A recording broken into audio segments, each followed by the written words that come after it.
수건과 해수의 순환 부분을 하이탑으로 동영상을 올려달라고 하신 분이 있으셨는데, 제가 일주일 동안 그 좀 입이 혓바늘이 나서 지금도 안 좋은데 아무튼 너무 늦기 전에 올리는 게 좋을 것 같아서 수건과 해수의 순환 하이탑으로 좀 해보겠습니다. 일단 뭐 수건은 지구의 표면적 비율로는 70%가 바다로 되어 있어요. 이거는 이제 표면적 비율입니다. 바다가 70%고 육지가 30%로 되어 있죠. 그러긴 한데 이제 수건이라는 의미는 지구상에 존재하는 모든 물을 말합니다. 모든 물, 지구에 있는 모든 물, 그거를 이제 수건이라고 부르고, 그 지구에 있는 물은 수건을 이루는데, 수건에는 이제 바닷물을 비롯해서 빙하, 지하수, 빙하, 지하수, 하천수 등이 있죠. 근데 이 바닷물은 짠물이에요. 그러니까 바닷물은 해수인데 짠물이고, 나머지 빙하, 지하수, 하천수 등은 담수예요. 담수. 짜지 않은 물이죠. 그 차이가 있습니다. 일단 수건에 대해서, 수건 지구 표면의 70%가 바다로 이루어져 있다. 근데 요 말을 보면 이제 뭐 바닷물이 70%다. 그래서 수건의 70%가 바다다. 이렇게 착각하면 안 되고요. 70%라고 하는 거는 이제 표면적이라는 거죠. 70%는 표면적 비율이 바다다. 아무튼 지구 표면에 물이 분포하는 영역을 수건이라고 하고, 수건은 바닷물이 대부분이에요. 표면적 비율로는 이제 70%이긴 하지만 지구상에 있는 모든 물 중에 바닷물이 97.47%나 차지합니다. 바다가 깊기도 깊고요. 대부분의 물이 바닷물을 이루고 있습니다. 근데 바닷물은 이제 소금기가 있기 때문에 사실 직접 이제 바로 인간들이 사용하기는 어려워요. 그래서 이제 바닷물은 그렇게 많고, 그다음에 그래도 이제 사용하기는 어려워도 물론 지구에 끼치는 영향이 분명 있죠. 물이 많기 때문에 지구 전체적인 온도가 일정하게 유지된다던가, 뭐 여러 가지 해수 순환이 일어난다던가, 뭐 그런 건 있습니다. 근데 이제 직접 사용하기 어렵다라는 것은 이제 바로 먹는다던가, 어떤 뭐 농업 용수로 사용한다던가, 이런 거는 해수는 직접 사용하기는 어렵다. 우리가 이제 직접 사용할 수 있는 물은 담수고요. 짜지 않은 물이죠. 담수는 전체 수건의 2.53% 차지하고, 근데 그 중에 제일 많은 게 빙하입니다. 빙하. 빙하가 사실 우리 주변에 별로 없잖아요. 우리 주변에는 없잖아. 저기 뭐 히말라야 산에 가거나 아니면 남극 대륙이나 뭐 북극이나 이런 데 가야지 있잖아요. 별로 없는 줄 착각하시는데 빙하가 제일 많아요. 담수 중에 빙하가 제일 많고, 그 다음에 지하수가 많아요. 그러니까 비가 내리잖아요. 그러면 땅 속으로 스며드는 물이 훨씬 더 많습니다. 지표면에 흐르는 것보다. 지표면에 흐르는 거는 0.01%밖에 안 되는 거죠. 지구상의 물 중 가장 적다. 그러니까 여기 이제 분포되어 있는 이것들 중에 가장 적다. 그래서 해수가 제일 많다라는 거 기억하시고, 담수 중에는 빙하가 제일 많고, 그 다음에 지하수, 호수, 하천수 물은 우리가 사용하기 쉬운 물인데 사실 그거는 제일 적다. 자, 해수 지구상의 물의 대부분 차지하면 짠맛이 난다. 그 다음에 빙하는 극지방이나 고산지대에 분포합니다. 근데 이게 여름에도 이제 녹지 않고 계속 쌓이는데, 그 쌓인 눈이 녹지 않고 굳어서 생긴 두꺼운 얼음 덩어리가, 이 빙하는요 이렇게 낮은 곳으로 흘러가요. 고체긴 한데 이게 슥슥슥 흘러갑니다. 빙하가 이동하는 흔적이 있습니다. 하여튼 그런 걸 빙하라고 하고, 담수 중 가장 많은 양을 차지합니다.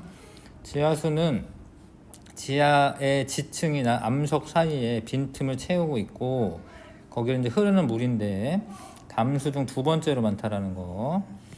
뭐 화단에 물 한번 줘보세요. 물이 고여 있습니까? 아니죠. 거의 다 어떻게 돼요? 거의 다 스며듭니다. 지하수가 더 많은 거죠. 호수와 하천수는 지구상의 물 중 매우 적은 양을 차지하며, 근데 얘네들이 이제 비교적 쉽게 수자원으로 이용할 수 있는 물이지, 호수와 하천수 물이. 우리가 뭐 수돗물 이런 거는 다 한강 상류에서 이제 끌어다가 쓰는 거거든요. 그러니까 우리가 사용하기 쉬운 물은 호수, 하천수 물입니다. 자, 자원으로서의 물. 물은 생명체를 이루는 기본 물질이다. 그러니까 생명체는 한 우리 70% 정도는 물이에요. 70% 정도 물이 차지하고 있습니다. 그러니까 물이 없으면 생명체가 사실 살 수가 없죠.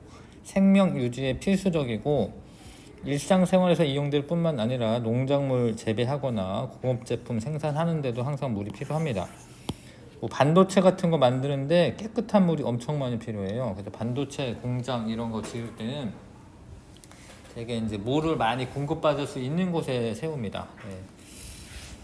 자, 그리고 강이나 바다 이런 운송 통로로 이용되기도 하고, 이처럼 물은 생명을 유지하고 인류 문명을 유지하는 데 없어서는 안 되는 소중한 자원이다라는 걸 아셔야 되겠고, 옆에 보면 수권의 역할. 일단 지구상에 물이 많기 때문에 물이 없는 뭐 달하고 비교했을 때 달은 온도 변화가 되게 커요. 낮의 온도랑 밤의 온도랑 온도 차이가 되게 많이 납니다. 근데 지구는 이제 사실 태양에서부터 떨어진 거리는 지구나 달이나 거의 비슷한 거거든요. 지구는 공기층도 있고 수권도 풍부하게 있기 때문에 온도가 그렇게 많이 변화되지는 않는 거예요. 뭐 겨울하고 여름하고 우리가 느끼기에는 온도 차가 많이 나지만 실질적으로 그게 온도 차가 큰 거는 아닙니다. 수권의 역할이라고 볼 수가 있고요. 생명체 유지하는데 수권이 기본 물질인 물을 제공해주고 생체 내에서 대부분을 차지하는 물은 물질 대사를 주관한다. 뭐 어렵죠? 물질 대사는 이제 생명체 내에서 일어나는 화학 반응, 그거를 이제 물질 대사라고 하는데 그게 꼭 물이 있어야지만 가능합니다. 그 다음에 여기 써있네요. 화학 반응을 일으켜 생명 유지에 활동에 필요한 에너지를 만든다. 그 다음에 물이 순환하는 과정에서 지형 변화를 지표면을 변화시킵니다. 강물이 흐르거나 이럴 때. 그 다음에 열도 운반해 줍니다. 저위도에 있는 그 남는 그 에너지를 고위도로 이동을 시켜줍니다. 그런 게 뭐 태풍도 그런 거죠. 태풍이 괜히 부는 건 아니고요. 뭐 우리 괴롭히려고 부는 게 아니라 저위도가 가열이 되거든요. 그러면 열 에너지가 남아요. 근데 그 열 에너지를 흡수해 가지고 수증기가 이제 증발하게 됩니다. 그러니까 그 태풍이 불고 물이 순환되는 거는 그래도 이제 지구를 살기 좋게 만드는 거예요, 사실은. 만약에 그런 물의 순환이 없다면 적도지방이 훨씬 덥고요, 극지방이 훨씬 춥습니다. 그래서 물의 순환이 있기 때문에 좀 더 살기 좋은 곳이 되는 거고요. 빙하라고 하는 거는 이제 물이 얼어서 얼음이 된 건데 중력 때문에 낮은 곳으로 미끄러져 내려가면서 이동한다라는 거. 지구상에 있는 대부분의 물은 사실 액체 상태로 존재하지만 빙하는 뭘로 존재하는 거야? 얘는 고체로 존재하는 거다. 자, 그럼 옆을 봅시다. 수자원, 수권에서 자원으로 사용할 수 있는 물. 주로 짠맛이 나지 않는 담수를 활용합니다. 해수는 이제 바로 사용하기는 어렵다 이거죠. 자, 그래서 수자원은 용도에 따라 농업용수, 공업용수, 생활용수, 하천 유지용수로 나눌 수가 있는데, 자, 일단 우리나라에서 가장 많이 사용하는 수자원은 농업용수예요. 농업용수. 우리가 농사를 안 지으니까 잘 모르잖아요. 근데 뭐 밭에 물을 두거나 아니면 이제 특히 논 같은 데는 그 물이 되게 많이 필요해요. 논에는 벼가 이제 그런 뭐 늪 같은 데서 자라는 거거든. 벼라는 작물은. 아무튼 농업용수를 많이 사용하고 그 외에 뭐 가축을 기른다던가 그럴 때도 농업용수를 쓰는 겁니다. 농업용수를 가장 많이 쓰고요. 그 다음에 1등이 농업용수고 2등이 하천유지용수야. 그러니까 하천유지용수는 그 강물을 그냥 다 퍼다 쓰면 안 돼요. 하천의 그 기본적인 기능을 유지하기 위해서는 좀 채워놔야 돼요. 하천 유지용수가 2등이고, 세 번째가 이제 우리가 먹고 마시고 뭐 씻고 이런 데 쓰는 생활용수, 네 번째가 공업용수로 많이 씁니다. 자, 이거 읽어보시고 근데 우리가 이제 산업의 발달함에 따라, 그 다음에 또 삶의 질이 향상됨에 따라서 그 물은 좀 비슷해요. 예전이나 지금이나 우리가 사용할 수 있는 물의 양은 비슷합니다, 사실. 근데 자꾸 이용량이 많아지고 있어요. 특히 이제 우리가 생활하는 생활용수 이런 것들이 양이 많아지고 있습니다. 그래서 점점 수자원이 부족해지고 있죠. 우리나라도 물 부족 국가로 분류합니다. 우리나라 물 부족 국가. 물 기근 국가는 아니에요. 그러니까 물이 완전 부족해가지고 막 먹을 물도 없고 이런 건 아니지만, 뭐 아프리카 같지는 않지만 아무튼 물 부족 국가로 분류하고 있습니다. 자, 근데 우리가 자원으로 주로 사용하는 거는 이제 하천수나 강물, 호수 주로 활용하는데, 부족하면 지하수를 개발해서 씁니다. 예. 그래서 지하수가 그래도 많잖아요. 예. 하천이나 호수물보다는 많기 때문에 그거를 이제 개발해서 쓰면 좋고, 그 다음에 또 이제 지하수라는 게 사실 좀 깨끗해요. 왜냐면 이제 땅속을 스며들면서 자연적으로 정화가 됩니다. 지하수가 깨끗한 편이고 지하수를 끌어다 쓰면 돼요. 자, 그런데 장점, 일단 담수 중에 두 번째로 많다. 첫 번째는 빙하, 그 다음 두 번째가 지하수잖아요. 호수 하천수에 비해 양이 풍부하다. 간단한 정수 과정을 거쳐서 바로 사용할 수가 있으며, 빗물이 지층의 빈틈으로 스며들어 채워지기 때문에 지속적으로 활용이 가능하다. 그래서 지하수의 활용, 식수나 농업용수로 많이 사용되고 있으며 냉난방 등에도 사용합니다. 그 다음에 이제 섬 같은데 가뭄이 들거나 이러면 이제 지하수 댐을 설치하여 지하수의 흐름을 막아 사용하기도 한다. 근데 이제 지하수를 너무 많이 쓰면 어떻게 되냐면, 그 다음에 이제 물이 없어져. 예를 들어서 물이 없어요, 여기. 그러면 싱크홀 같은 거 생길 수 있어요. 여기가 땅이 푹 꺼질 수 있어요. 집안 침하가 일어날 수가 있습니다. 그 다음에 지하수 고갈되거나 오염될 수도 있기 때문에 조심해야 되는 거는 맞죠. 아무튼 지하수는 개발하는 게 좋다. 왜냐하면 우리가 이제 호수 하천수를 쓰기 위해서 댐 같은 걸 건설하는데 이미 대부분 했어요. 사실 할 만한 데는 다 했기 때문에 우리나라 이제 물 부족한 거를 이제 메꾸려면 지하수 개발을 해야 된다 이거죠. 자, 수건의 대부분은 해수가 차지합니다. 해수 써보시고, 누구는 담수 중 두 번째로 많은 양을 차지한다. 간단한 정수 과정으로 바로 사용할 수 있다. 지하수. 우리나라는 이제 바다로 유실되는 양이 비교적 많다. 근데 왜 그러냐면 비가 많이 내리긴 하는데 여름철에 내리기 때문에 주로 한 번 확 내리니까 이제 쓸려 내려가는 거예요. 그거 여름철에 비 많이 오는데 뭐 가둬둘 수가 없죠. 왜냐면 뭐 그 댐이 붕괴되거나 이럴 수도 있잖아. 그래서 우리나라가 비가 뭐 많이 내리긴 하지만 집중호우로 바다로 유실되는 양이 많습니다. 뭐 그런 거 알고 있으시고 넘어가겠습니다. 해수의 특징. 자, 이제 본격적으로 해수에 대해서 배울 건데, 자, 해수 연직수온 분포. 연직수온이라는 말은 깊이 들어감에 따라서, 그러니까 깊이 들어감에 따라서 수온 분포가 달라져요. 수온 분포가 달라집니다. 그냥 쉽게 생각하면은, 그러니까 해수면에서는 햇빛을 많이 받아요. 그럼 여기가 뜨겁겠지? 좀 더워지겠지? 그러면 깊이 들어가면서 그 햇빛의 양이 줄어드니까 온도가 점점점 내려갈 것 같아. 일반적으로는 그래야 되는데, 자, 요런 현상이 있어요. 자, 봐봐. 표층에서는 바람이 불어. 바람이 불다 보면은 물이 섞여. 이렇게. 혼합작용이 있습니다. 바람에 의한 혼합작용이 있습니다. 그래서 자, 요 그래프를 볼 줄 아셔야 되는데, 요게 수온인데 수온이 일정하게 유지가 돼요. 왜냐면 물이 자꾸 섞이니까. 수온이 일정하다가 뭐 최대한 150m까지는 그렇게 돼요. 예, 혼합층이 한 150m 정도, 예, 그 정도는 혼합층이 될 수가 있어요. 한 150m 정도, 예, 한 100m에서 150m 정도. 근데 그 이후로는 혼합작용이 있지 않기 때문에 온도가 여기가 높고 밑으로 내려가면 빛이 도달하지 않으니까 차갑거든요. 그래서 떨어져요, 온도가. 예. 지금 수온이 떨어지는 거죠, 그렇죠? 예. 수온이 떨어집니다. 사실 이제 온도가 낮은 물이 무거워. 그러니까 온도가 낮은 물이 밑에 있는 게 당연해요. 그래서 온도가 얘는 심해층 한 4도씨 정도 돼.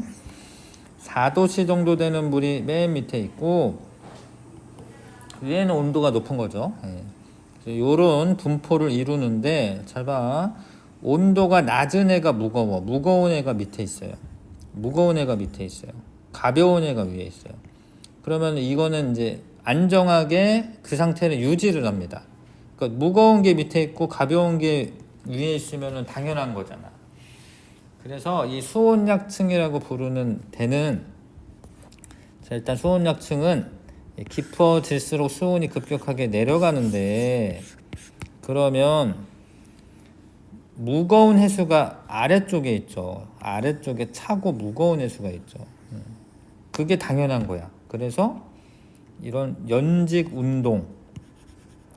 운동이 안 일어나. 운동이 이렇게 막 순환이 일어나지 않아. 연직 운동이 일어나지 않은 어려운, 그러니까 운동이 일어나지 않는 안정한 층이다. 이건 순환이 안 일어나요. 따라서 수온약층은 혼합층과 심해층의 사이에 물질이나 에너지 교환을 차단을 합니다. 얘가 순환을 안 하니까 여기랑 뭐 교류가 없어요. 여기 사는 생물들하고 여기 사는 생물들하고 달라요, 사실. 수온약층은 안정한 층을 이루고 혼합층과 심해층의 교환을 차단한다. 심해층, 수온약층 아래 태양 복사 에너지가 도달하지 않기 때문에 4도씨 이하로 매우 낮다. 근데 4도씨 이하라고는 하지만 4도씨야 사실. 심해층은 맨 밑에는 4도씨야. 4도씨. 그래서 4도씨 이하는 그렇고 하여튼 4도씨. 깊이에 따른 수온 변화가 거의 없다. 심해층은 태양 복사 에너지 양을 거의 받지 못하기 때문에 위도와 계절에 상관없이 수온이 거의 일정하게 유지가 된다. 다른 데는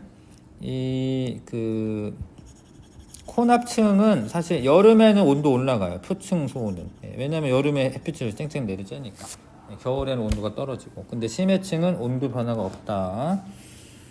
자, 그리고 이제 하나 참고사항만 알고 있어야 되는 게 뭐냐면, 한 100m 정도 되면요, 대부분 빛이 흡수돼요. 수심이 한 300m 이상 되면은 그냥 깜깜해. 빛이 도달하지 않아. 심해층은 한 거의 1000m보다 더 내려가면 이제 심해층이 되고, 근데 그 전에 사실 깜깜해요. 빛이 도달하지 않습니다. 한 100m만 내려가도. 되셨지요? 염분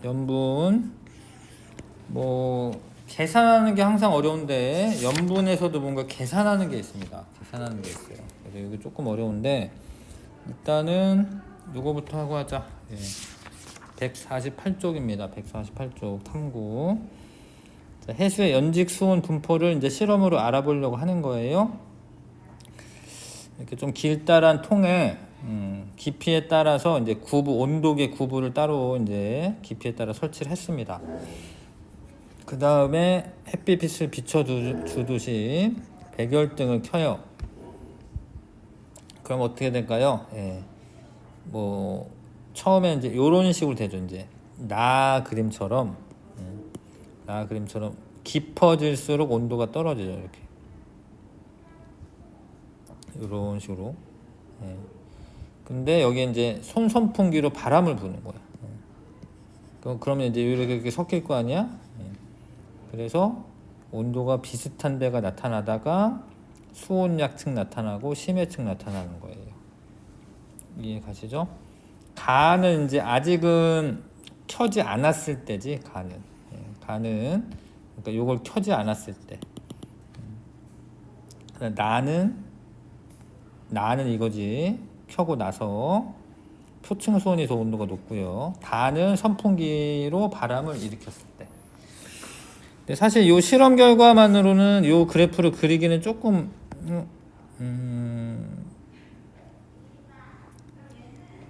되네. 여기 20, 20로 되어 있네. 요 실험 결과대로 나오는 거 맞네요. 자, 그래서 이제 전등은 태양의 역할, 선풍기는 바람의 역할을 하는 거고요. 자, 아무튼 이제 이 표층 수온 분포에 영향을 주는 가장 큰 요인은 태양 복사 에너지와 바람입니다. 자, 가열하고 깊어질수록 수온이 낮아지는 수온 약층이 생긴다. 자, 전등 에너지가 적게 도달하기 때문에 그렇고, 자, 선풍기로 바람을 일으키면 혼합층이 생긴다. 바람의 혼합작용 때문에 그렇죠. 자, 탐구하기 문제는 스스로 해보시고, 지금 녹화를 하고 있기 때문에 이제 바로 풀 건데, 잠깐 멈췄다가 탐구하기 문제 1, 2번 먼저 풀고요. 그리고 답 맞추시고, 자, 합니다. 실험 3의 결과, 3은 어디지? 여기네. 그럼 이러면 이제 바람도 불고 햇빛도 내리쬐고 이러니까 층이 3개로 구분이 됩니다. 해수의 연직 수온 분포에 영향을 주는 요인은 태양 복사 에너지와, 말이 어려운데 태양 복사 에너지야에 의한 가열과 바람에 의한 혼합작용이다. 바람에 의한 혼합작용이다. 일반적으로 저위도보다 중위도에서 바람이 많이 붑니다. 진짜로 편서풍이 많이 불기 때문에 이로 인해 해수의 연직 수온 분포가 다르게 나타나는데 어떤 차이가 있는지 설명해 보자. 바람에 의한 혼합작용이 강해지니까 혼합층의 두께가 두꺼워진다.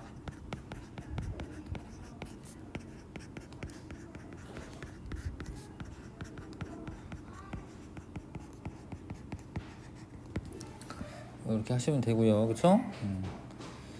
자, 그 다음에 연분비 일종 법칙이 조금 어려워서 조금만 이따 할 거고, 자, 150쪽에 해수의 수온과 염분 분포. 요거는 뭐 심화 개념이긴 한데 잘 봐요. 여기 표층 온도를 보시면, 자, 저위도가 표층 온도가 높죠. 적도 지방이. 중위도가 표층 온도가 조금 낮고, 고위도 뭐 북극 남극 이렇게 가면은 심해층만 존재합니다. 실제로. 그리고 중위도의 혼합층의 두께가 두꺼워요. 중위도 혼합층 두께가 두껍습니다. 왜냐하면 바람이 많이 불어서. 이게 혼합층의 두께거든. 이거는 이제 위도별로 나타낸 건데, 위도별로 혼합층이 이렇고 수온약층이 이렇고 심해층 이렇게 나타납니다. 깊이가. 그러니까 여기가 저위도고, 그쵸? 저위도고 이렇게 가서 이제 북극이나 남극 고위도가 되죠. 이런 분포를 나타낸다. 혼합층의 두께 가장 두꺼운 데는 어디야? 중위도다. 뭐 이런 거 알고 있으시면 좋겠습니다. 자, 일단 개념 확인 문제로 1번부터 10번까지 한번 풀어보시면 좋겠네요. 개념 확인 문제 1번부터 10번까지 풀기.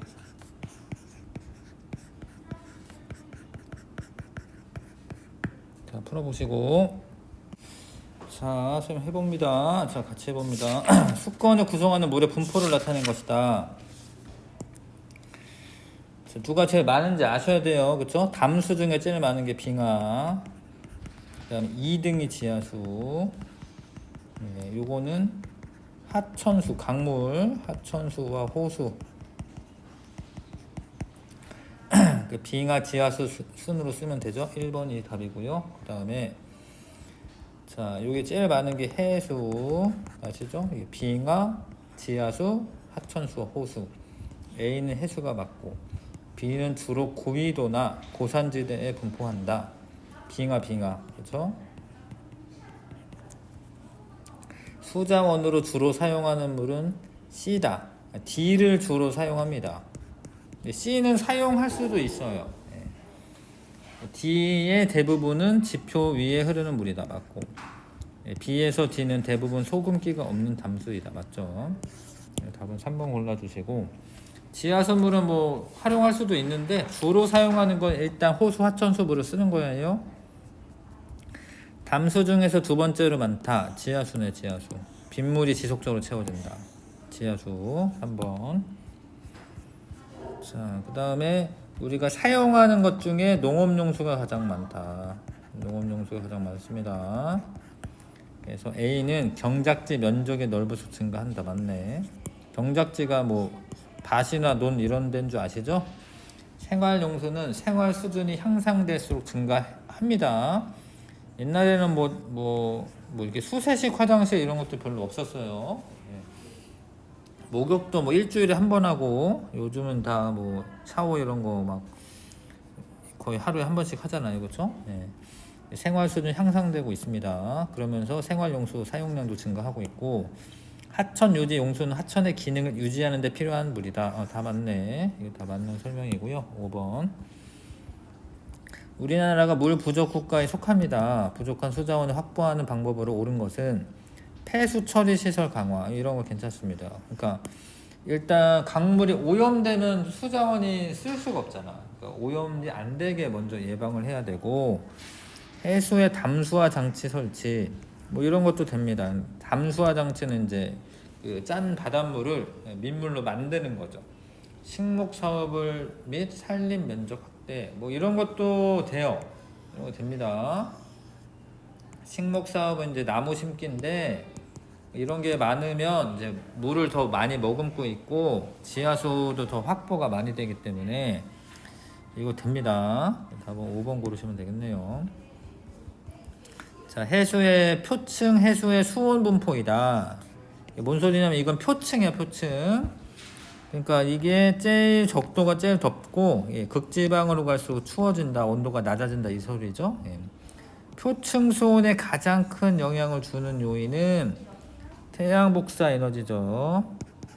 태양 복사 에너지를 많이 받으니까 태양 복사 에너지의 양.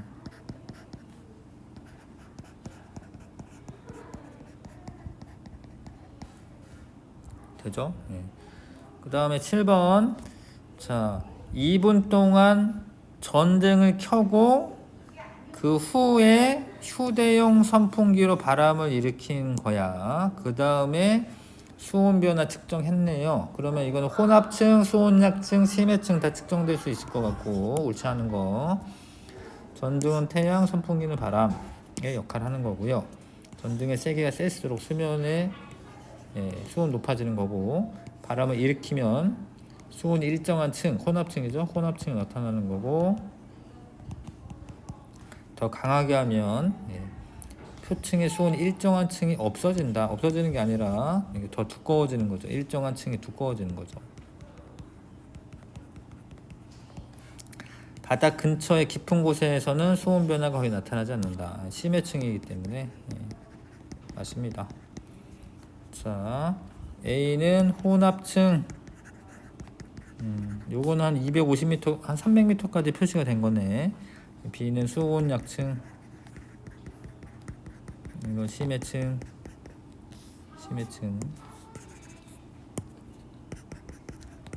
명칭수라고 되어 있네요. 이거 했고요 벌써. 그쵸? 그 다음에 혼합층의 두께는 바람이 셀수록 두껍다 맞고 수온약층이죠. 연직 방향으로 대류가 활발하게 일어난다. 안 그래? 대류가 안 일어나게 하는 거예요. 수온약층은. C층은 계절에 따른 수온 변화가 크다. 않고 심해층은 계속 그냥 자도시야. 1번이 답입니다. 아까 심화 개념에 있던 그래프네요. 자, 표층 수온은 저위도로 갈수록 높다. 일단 요 그래프에서 저위도가 높아요. 저위도가 중위도, 고위도 맞고요. 중위도는 저위도보다 바람이 강하다. 혼합층의 두께가 두껍잖아. 응? 중위도의 혼합층의 두께가 두껍잖아요. 그래서 바람이 강하다는 걸 알 수가 있고, 고위도 해역은 혼합층만 나타나는 게 아니라 심해층이 나타납니다. 4번 답이고요. 3번 됐죠? 네, 일단 해봤고, 자, 염분에 대해서 해보겠습니다. 염분 146쪽이고, 자, 일단 염분은 어떤 이게 농도를 의미한다라는 걸 아셔야 됩니다. 염분이라고 하는 거는 염분의 정의가 있는데, 염분의 정의가 결국에 뭔가 진하기 뭐 이런 거를 의미해. 농도를 의미해요. 일단 염류라고 하는 거는 해수에 녹아 있는 여러 가지 물질들, 쉽게 말하면 이제 소금이지, 소금을 구성하고 있는 물질. 근데 뭐 과학에서는 그냥 소금이라고 하진 않아. 근데 왜냐면 이게 소금이라는 게 어떤 하나의 물질로 되어 있는 게 아니라 여러 개가 섞여 있기 때문에, 조금 유식하게 이제 소금 같은 소금이라고 하질 않고 염류라고 해요. 염류. 해수 속에 염류 중에 염화나트륨이 가장 많아요. 그거 아셔야 되고, 이 외에 염화 마그네슘, 황산 마그네슘, 황산 칼슘 등이 있는데 1, 2등은 아셔야 됩니다. 1등이 염화나트륨. 염화나트륨은 짠맛이 나요. 짠맛. 그 다음에 2등이 염화 마그네슘.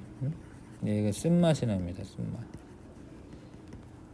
요런 애들이 다 합쳐서 이런 물질들을 염류라고 해. 염류라고 해. 근데 왜 바닷물에만 이제 염류가 이렇게 많냐? 사실 이런 게 육지에서부터 이렇게 오는 거예요. 비가 내려가지고 이제 강물이 생겨가지고 이제 바위 틈 사이를 이렇게 흐르면서 올 거 아니야, 바다로. 밑에 뭐 나트륨이나 뭐 마그네슘이나 이런 애들이 녹아서 와요. 바위 틈 사이를 지나면서 그런 애들이 녹아. 근데 증발할 때는 물만 증발하거든요. 그래서 다시 비가 내려. 그럼 또 녹아와. 그럼 점점점 이 염류의 양이 많아지는 거지, 바다에. 그 다음에 화산 폭발 같은 거 있으면, 해저 화산 폭발 같은 거 있으면 염화 이온 이런 게 많이 들어와요. 그래서 염화 나트륨, 염화 마그네슘 이런 게 많습니다. 여기 써있네. 여기 조그맣게 써있네요. 염류는 주로 육지로부터 강물들에 녹아 흘러 들어오거나 해저 화산 활동에 의해 공급된다. 맞아, 믿으세요. 뭐 나트륨이나 마그네슘 이런 거는 강물에 의해서, 해저 화산 활동에 의해서는 염화 이온 같은 것들이 들어옵니다. 아무튼 그런데 염분이라는 거는 해수 1kg, 1kg은 1000g이거든요. 1kg에 녹아있는 염류의 총량을 그람 수로 나타내는 것을 염분이라고 한다. 자, 그러니까 해수 1kg을 떠다가 가열을 해서 물을 다 날려보내. 그러면은 소금 이렇게 남겠지, 염류가. 만약에 35g 있어. 그러면 그거를 35%이다 라고 해요. 이렇게 퍼센트랑 다른데, 퍼센트는 백분율이야. 백분율은 100g당 얼마 있다 이런 소리고, 퍼밀은 밑에 동그라미 2개 있어요. 요거는 천분율이에요. 그러니까 1000g 안에 몇 g이 있다 뭐 이런 뜻이 돼요. 그래서 하여튼 퍼밀이라는 단위를 씁니다. 근데 선생님이 배울 때만 해도 사실 퍼밀이라고 배웠어, 중학교 때. 근데 지금은 이런 걸 써요. PSU 이런 걸 씁니다. 근데 그거는 왜 그러냐면, 일단 뭐 바다를 돌아다니면서 염분을 측정하고 싶어. 그러면은 1kg 떠. 가열해가지고 날려. 그 다음에 소금을 이래야 돼. 근데 좀 번거롭죠. 근데 이제 과학자들이 이온이 많으면 전기 전도도가 높다라는 걸 알아요. 그래서 염류가 많다라는 거는 이온에 의한 전기 전도도가 높다라는 거거든요. 그래서 어떤 기구 같은 거를 그냥 꽂아 그래서 전류가 얼마나 잘 흐르는지 알아보는 거예요. 예. 전류가 잘 흐르면은 염분이 높은 거야. 훨씬 쉽겠지 측정하는 게. 근데 어찌됐건 PS라고 하는 거는 이 같은 퍼밀 값을 가져. 그래서 35 퍼밀이 35 PS랑 같은 거야. 그래서 이게 더 편리하니까 그냥 지금은 PS라고 하는 단위를 쓰시면 돼요. 자, 근데 여기서 좀 헷갈린 게 해수 1000g 안에 들어있는 양을 말하는 거예요. 그러니까 물 1000g 더하기 염류 35g 하면은 해수는 1035가 되잖아. 이게 아니고 바닷물 1000g 안에 들어있는 염류의 양을 우리가 PS라고 하는 거예요. 염분이라고 하는 거예요. 그래서 염분은 해수, 그러니까 이게 1000g 기준인 거지. 1000g. 1000g의 염류가 얼마 있냐? 요거를 이제 염분으로 나타내 주는 거예요. 알듯 말듯 하죠. 예. 자, 어렵나? 자, 그래도 끝까지 해보자. 염분은 아무튼 소금이나 이런 게 많으면 염분이 높은 거야. 예. 근데 어느 날 막 비가 많이 내려 바다에. 그러면은 이 바다 그 빗물은 소금기가 없잖아요, 그렇죠? 그러니까 어느 날 강수량이 많아, 예. 증발량보다. 그러면은 염분이 높아져요. 그러니까 염분은 강수량이랑 증발량에 따라서 달라져요. 자, 담수의 유입량. 요거는 뭔 소리냐면 뭐 강가 근처 하구뚝이라고 하는데 아무튼 강 근처에 있는 뭐 바닷물 이런 거는 강물에서 자꾸 담수가 들어오잖아요. 그럼 염분이 낮아져요. 염분이 낮아집니다.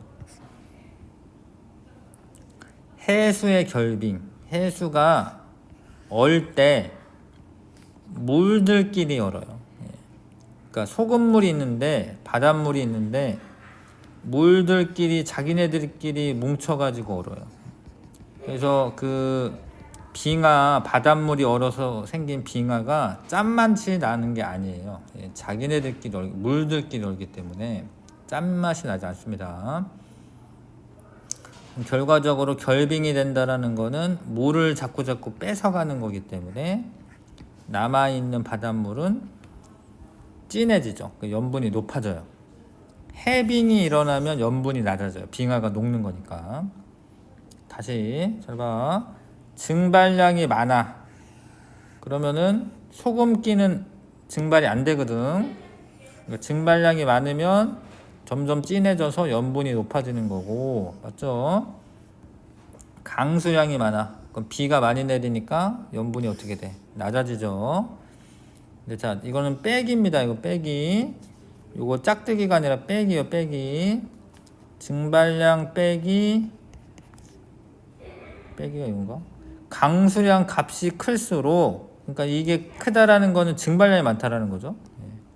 그러면 염분이 높다. 이해가요? 담수의 유입량.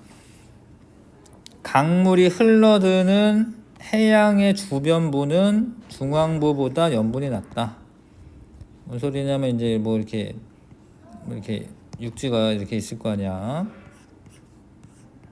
그럼 여기는 이제 담수가 유입이 될 수 있는 요런 데는 염분이 낮고 중앙부는 염분이 높다고. 뭔 얘기인지 아실까?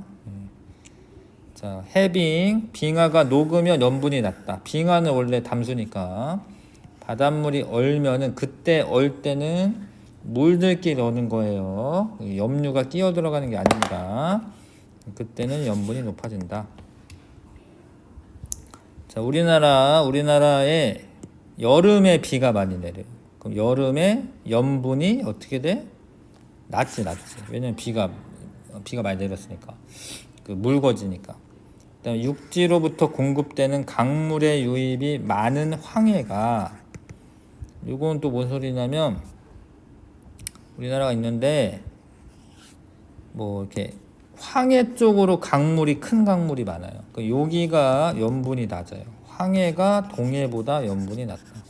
동해로는 염분이 큰 강이 흐르질 않거든요. 동해로는 황해 쪽에 담수의 유입이 많아서 염분이 낮다. 자, 일단 타죠. 자, 제일 어려운 건 이건데, 염분 비일정 법칙. 염분 B가 없으면 안 돼. 염분이 일정한 게 아니야. 염분의 B가 일정한 거야. 염분의 B가 일정한 거야. 염분은 장소에 따라 달라. 아까 얘기한 것처럼 뭐 비가 많이 내리면 염분이 낮아지고 뭐 증발량이 많으면 염분이 높아지고 막 이래. 한 장소에서도 계절에 따라 달라요. 근데 해수가 끊임없이 순환을 하면서 골고루 섞여가지고 그 염류들의 사이의 비율은 염분하고 그 진한 거랑 뭐 묽은 거랑 상관없이 이 비율은 항상 일정해요. 이건 사람들이 다 측정한 거야, 과학자들이. 그러니까 염류 중에 77.7%는 염화나트륨이야. 염화 마그네슘은 10.9%고 황산 마그네슘 각각 이렇게 비율이 어느 바다에서나 똑같다 이거예요. 이게 뭐 하는 거냐면 이제 북극해는 전체적인 염분은 작은 거지. 근데 염화나트륨 비율 요만큼, 염화 마그네슘 요거, 요 비율. 어때? 비율은 어때? 비율은 같죠? 예. 콩에는 염분은 높다 하더라도 염분이 지금 40인 거죠, 지금. 염분에 들어있는 비율은 일정하다. 아셔야 돼. 비율 일정한 거. 그 다음에 참고로 세계 평균 염분은 35입니다. 그거 어디 써 있었나? 그거 가끔 나오는데. 아, 여기 있네요. 자, 전 세계의 평균 염분은 35 psu다. 자, 여기 간단한, 이게 내용은 간단한데 뭐 반 페이지밖에 안 써져 있는데 이게 문제가 어려워요. 자, 일단은 학습 내용 체크. 해수 표면에 수온이 높고 일정한 층을 혼합층이라고 하죠. 그 다음에 해수 1kg에 녹아있는 염류의 총량을 그람수로 나타내는 것은 염분이라고 해요. 염분. 염류 아니고, 염류는 녹아있는 애들을 말하는 거고, 몇 g이나 녹아있냐, 1kg에 몇 g이나 있냐, 이거는 염분. 자, 149쪽입니다. 이게 계산이 어려워요. 그러니까 하여튼 비례식이긴 해, 사실. 비례식인데 이제 숫자가 너무 까다롭게 나오니까 계산하기 좀 귀찮아지죠. 자, 일단 염분 40 psu라는 뜻은 해수 1kg 안에 40g의 염류가 있다라는 거고요. 그 염류에 30g이 염화나트륨이다 라는 소리고, 그런 소리고, 염분이 32로 작아졌죠? 그럼 똑같은 비율로 얘도 작아져요. 그래서 염화나트륨 얼마냐? 염분이 작아진 것만큼 염화나트륨의 양도 작아집니다. 이렇게 쓰시면 돼. 40 psu일 때 30g이면 32 psu로 염분이 작아진 거죠. 그러면 얼마냐? 할 수 있나? 그래서 내양의 곱은 외양의 곱이랑 같으니까 40 곱하기 x는 30 곱하기 32 40으로 나누면 되죠.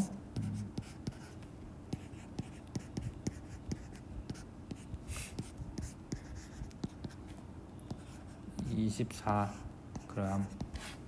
이렇게 풀면 되죠.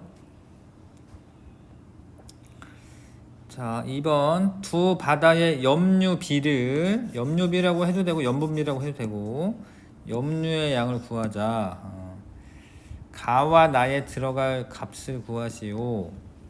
A 해역과 B 해역이 있는데 이 염화나트륨이 이렇게 많아졌잖아요. 염화 마그네슘도 똑같은 비율로 많아지는 거야. 똑같은 비율로. 그럼 일단 여기가 나왔으니까 일단 식은 쓸 줄은 아셔야 돼요. 비례식을.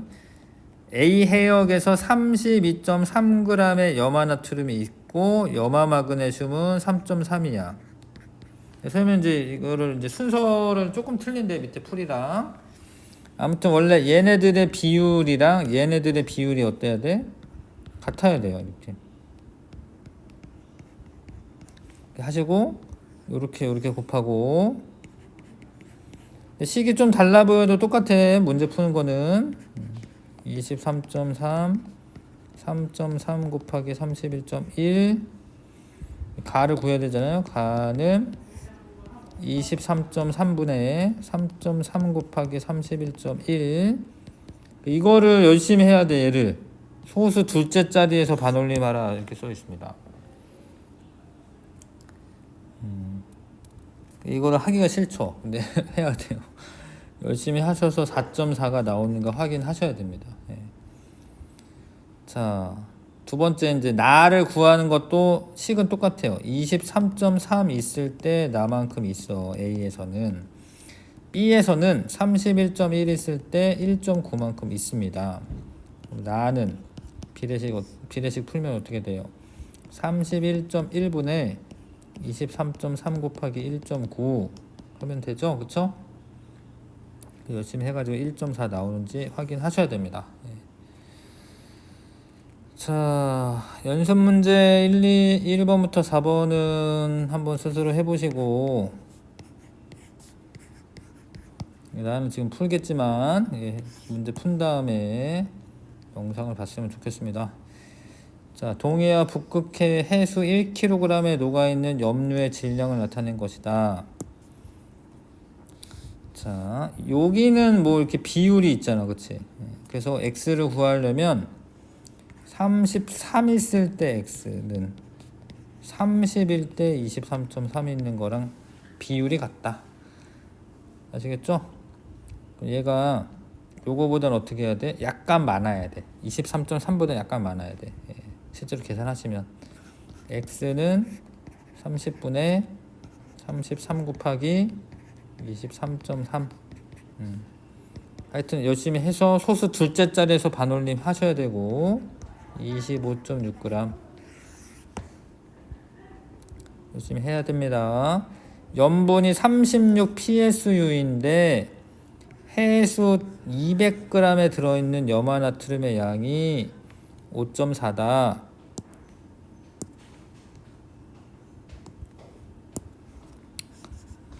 자, 염분이 40 PSU면 어렵네.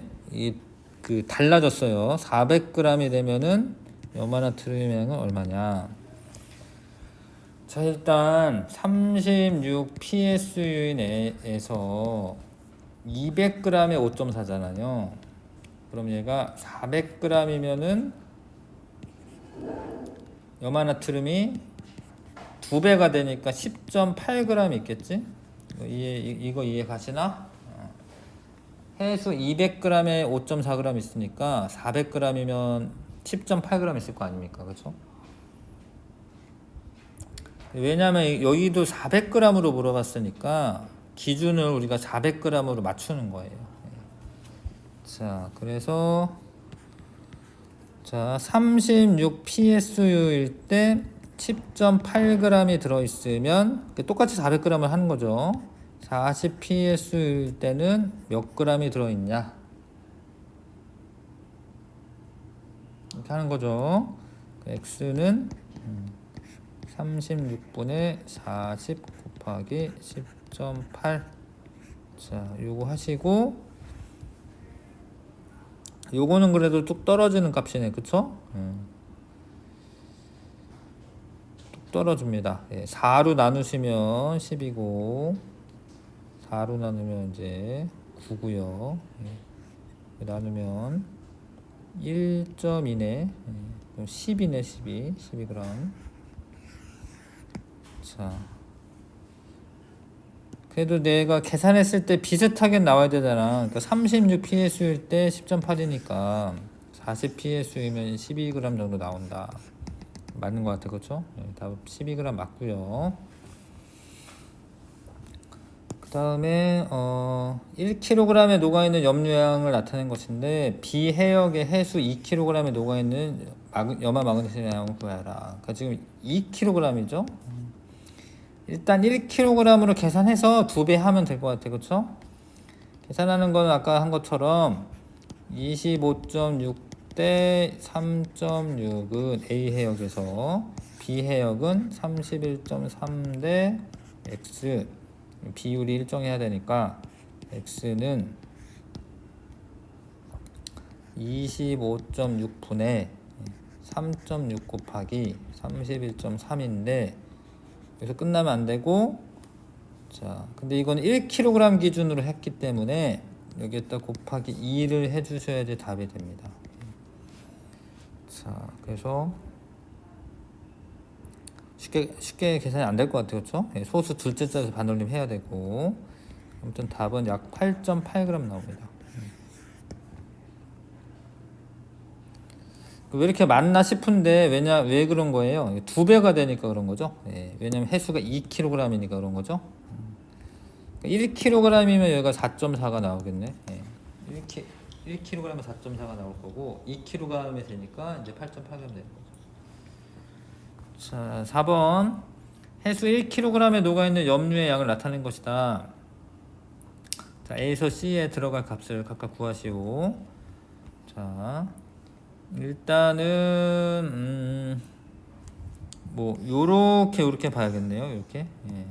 그러니까 가랑 나 해역에서 A 대 1.7은 26.6 대 1.6으로 계산하시면 되고, A는 1.6분의 1.7 곱하기 26.6. 26.6보다는 약간 크게 나오겠죠? 계산은 하셔야 되고요. 28.3 이렇게 나오네. 그 다음에 여기도 요렇게 하면 되죠. 여기 비율로 가해역에서는 26.6대 B만큼 있는 거고요. 다해역에서는 23.3대 3.3만큼 있는 거예요. 그럼 B는 3.8 이런 거고, 소수 둘째 자리에서 반올림 해야 되고요. C 구하시려면 어떻게 하면 돼요? 26.6 대 1.6은 23.3 대 C 이렇게 하면 되죠. C는 26.6분의 1.6 곱하기 23.3 1.4가 나오겠네.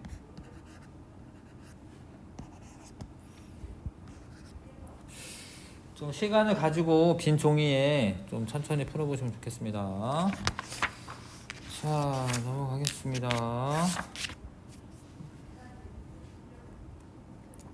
여기 심화 개념에 있는 건 사실 고등학교 올라가면 이제 이런 그래프들이 나옵니다. 이런 분포. 사실 옛날 중학교 책엔 나왔었어요. 이런 것들이. 조금 이제 좀 쉽게 하려고 이런 내용을 뺐죠. 자, 저런 거 이제 문제 나오면 할 거고. 자, 뒷부분 또 어려웠죠? 염분에 대한 거.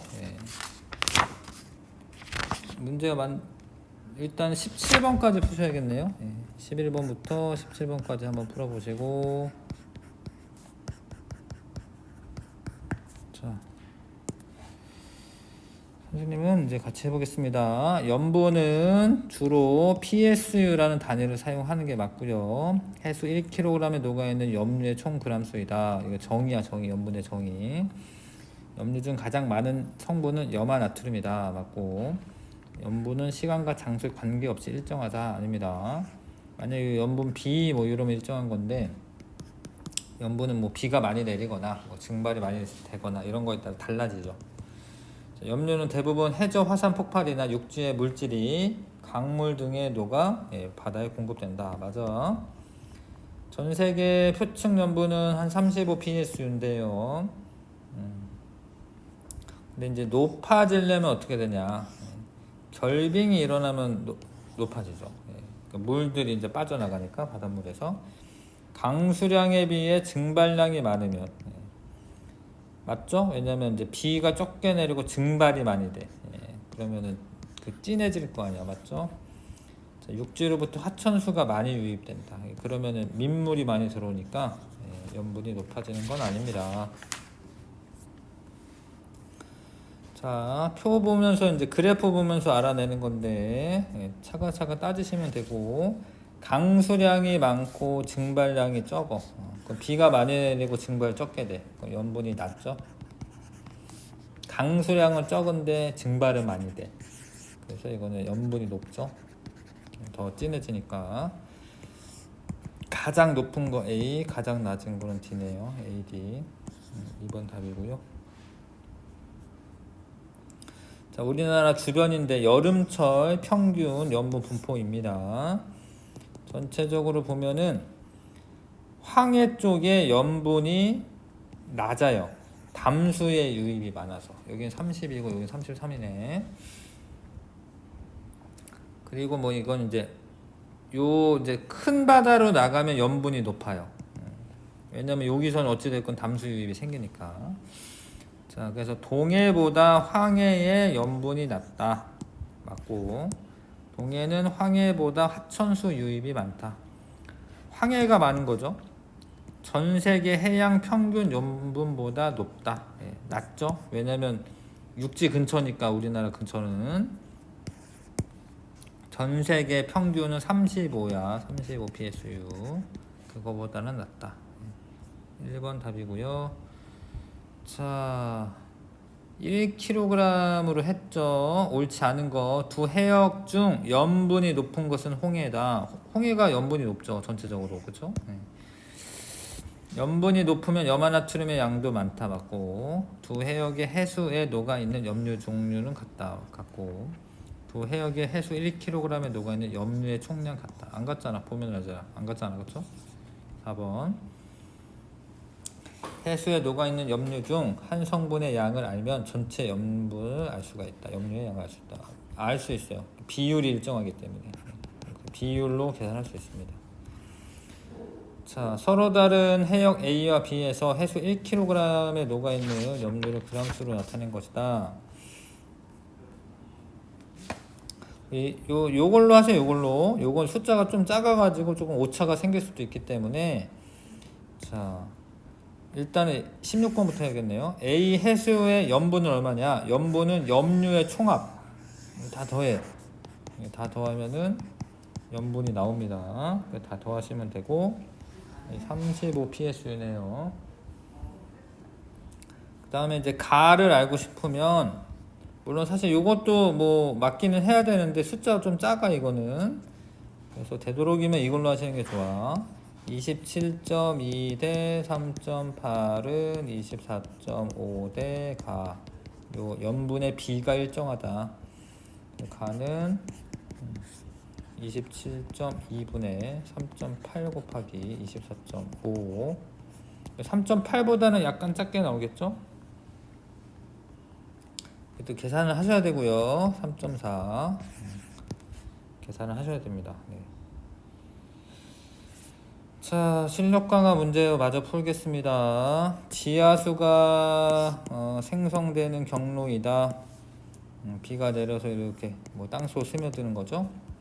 증발에 의한 손실이 거의 없다. 요거 안 배운 것 같지만 손실 거의 없어요. 왜냐면 이제 땅속에 흐르는 물이어서 증발이 잘 되지는 않죠. 지표면 흐르는 게 아니니까. 계절에 따른 수온 변화가 작아. 지하수 작아. 지하로 스며들면서 자연 정화가 된다. 자연 정화 돼. 5번. 자, 층상구조. 나와 다에서 형성된 해수의 층상구조 이름을 각각 쓰시오. 자, 가열한 후 수온을 수정 가열만 하고 그러면 이제 일단은 수온 약층이 형성이 되죠. 깊이에 따라서 수온이 낮아지니까 수온 약층이 형성이 되죠. 다는 뭐예요? 바람 부는 거죠, 바람. 네. 바람을 붑니다. 그러면 뭐가 돼? 혼합층이 형성이 되죠.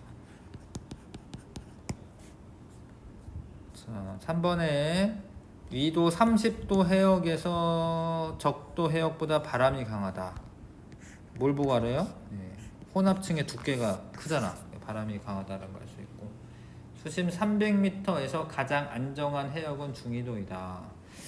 가장 안정한 해역이 되려면 수온 약층이 돼야 돼. 근데 봐봐, 그래서 이제 그래프를 잘 보세요. 한 300m에서 중위도는 혼합층이잖아. 이해 가시나? 어? 중위도라고 돼 있는데 가장 안정한 해역이 중위도라고 돼 있는데 중위도 혼합층이에요. 혼합층 안정한 층 아니거든요. 틀렸고, 고위도는 표층과 심해층의 수온이 거의 비슷하다. 거의 비슷한 거지 이게. 고위도는 온도가 비슷한 거야, 심해층이니까. 이게 이거 맞아. 네, 기억 디귿 한번. 자, 요게 뭐냐면 이제 증발량 빼기 강수량 값이 봐요. 이게 빼기예요. 짝대기가 아닙니다. 이게 빼기. 증발량 빼기 강수량 값이 0보다 크다라는 것은 증발량이 많다라는 거지. 0보다 크니까, 양수니까. 그러면 염분이 높아지는 거지. 왜냐면 증발은 많이 되고 비는 안 내려요. 그러면 진해지니까 염분이 높아지는 거죠. 그 다음에 증발량 빼기 강수량이 음수면, 이렇게 음수잖아, 음수. 그러면은 강수량이 많다라는 거예요. 강수량이 많다라는 건 비가 많이 내리니까 염분은 낮아지죠. 자, 증발량 빼기 강수량 값이 큰 곳은 증발량이 많다라는 건데 염분이 높죠. 표층 염분이 가장 높은 해역은 위도 30도 해역이다. 그래프 보시면 되는데 위도 30도 해역이 염분 가장 높아요. 바람 많이 불고 그래서 그래. 증발 많이 돼가지고. 고위도 해역은 빙하가 녹기 때문에 만약에 빙하가 녹으면 염분은 어떻게 돼요? 낮아져요. 낮아집니다. 왜냐하면 민물이 위습이 많아지는 거니까. 자, 급히 좀 해봤습니다. 네, 수고 많았습니다.